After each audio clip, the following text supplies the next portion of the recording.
Musk melon seeds, the juicy Musk melon seeds, fresh, form fresh.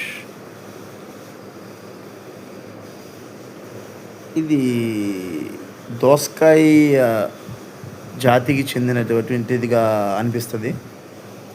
పండిన తర్వాత చాలా తీయగా ఉంటుందండి, చాలా స్వీట్గా ఉంటుంది. అలా కొంతమంది కోసుకొని చిన్న చిన్నగా కోసుకొని షుగర్ పౌడర్ కూడా వేసుకొని తింటారు ఇంకా స్వీట్నెస్ కోసం. ఇది కొంచెం ఒంటికి వేడి చేస్తుంది అంటారు, బాడీకి ఓవర్ హీట్ చేస్తుంటుంది బాడీని. Easy digestible, and any fruit is digestible. ఇది తెలుసు కదండి, దీన్ని ఏమంటారు? పుచ్చకాయ అంటాం తెలుగులో. అదేనండి, దాని ఇంగ్లీష్లో ఏమంటారు గుర్తురాట్లా.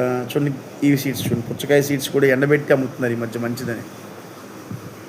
ఈ సీడ్స్ అన్నీ కూడా డ్రై ఫ్రూట్స్ లాగా అమ్ముతున్నారండి. కర్బూజకాయ అంటుంది దీన్ని.